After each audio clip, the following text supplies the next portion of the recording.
I can't believe this trailer. Seems like all the riders have the same lean angle with no different riding styles.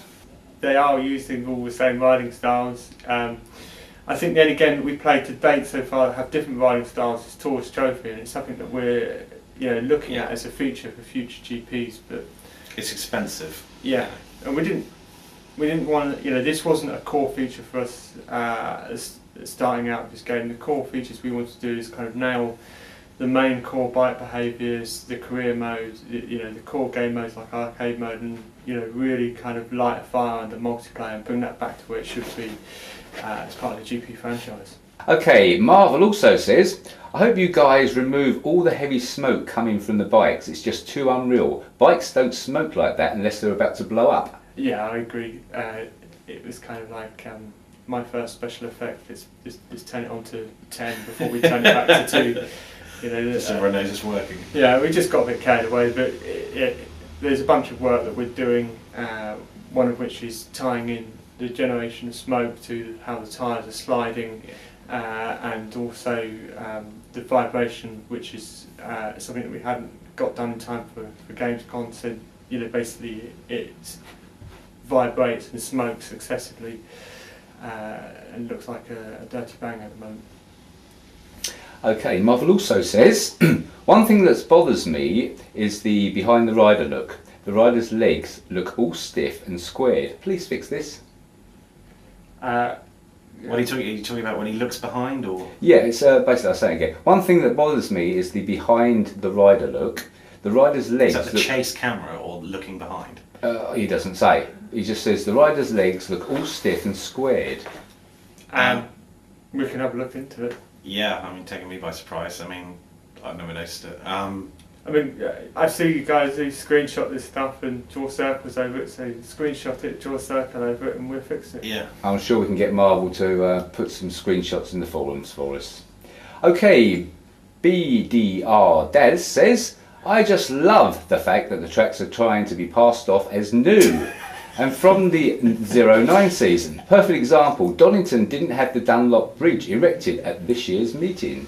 Yeah, you're correct. And when we went to Donington this year's meeting and saw the bridge wasn't there, we were all really disappointed, because we think it's a great, iconic part of that track. And we had a conversation with Dorna, and we've asked them, can we leave it in? Because I feel that it does a number of things. It's track language. It tells you, helps you indicate the breaking point when you come down through that chicane.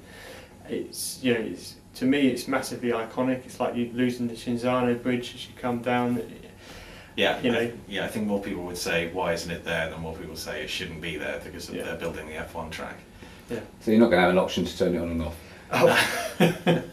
Oh. Maybe. No. No. I think it's a really important thing to get in there. Exactly. It's like having the corkscrew missing because they were still doing repairs to it when they went. I don't know. It just seems like it wouldn't be Donington without it. Yeah. I think the important thing is just that it's all a lot of blood and sweat has gone into making these tracks as close to the world and realistic as possible. We're constantly sending out people on reference trips.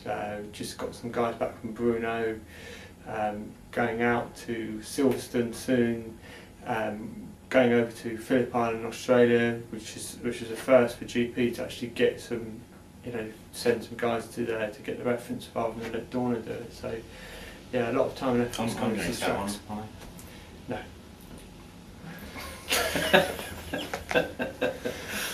Okay, Gadget Gaz says, why does the bike look like it flicks from one side to the other in jagged, stepped movements, with the back wheel flicking and twitching about as if it's suspended from the track with a pole through the middle of the bike and look like a motorcycle leaning over into a corner? Wow, I want to know which footage we're watching, because I think that's one of the things to control these questions. Certainly doesn't look like to us. We said, originally that the camera focal point can make it do the Namco climax twisting thing. It could be that. I mean, it throws people either way. I think the climax looks natural. A lot of people think the Namco looks natural. I think it's kind of what you're used to. I think it's the truth of the matter. Yeah, I mean, one of the key things is that me and Tom worked on previous GPs. GP3 was one of them, and in that when the bike was twisting out of line, that was totally fake. That wasn't the physics doing that. That was just the bike model artificially being scaled out of line depending on like lean angle, rate of speed through the corner.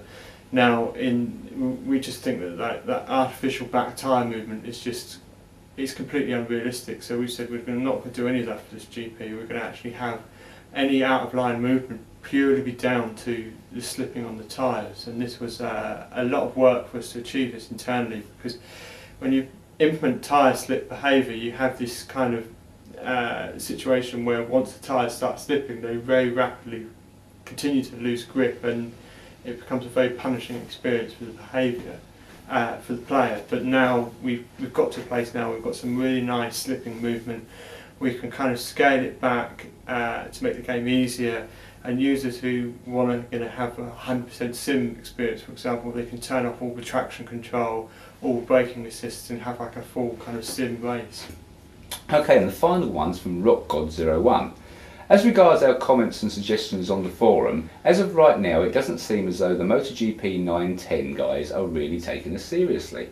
Well, I think one of the things is that I haven't seen and haven't worked on a game yet where the developer itself has put a full-time community manager behind communicating with the community. And I think that is shows his Monumental's intent of how seriously we take the community, listening to feedback, what you guys are saying. I've definitely never seen a video podcast with questions answered from a forum before. Yeah, no, I think it's just a great way forward. Yeah. So we are listening, Rock God 1. Yeah, the dev team, it's crazy busy. We've been doing 60-hour weeks plus for the last 4, 5, 6 weeks.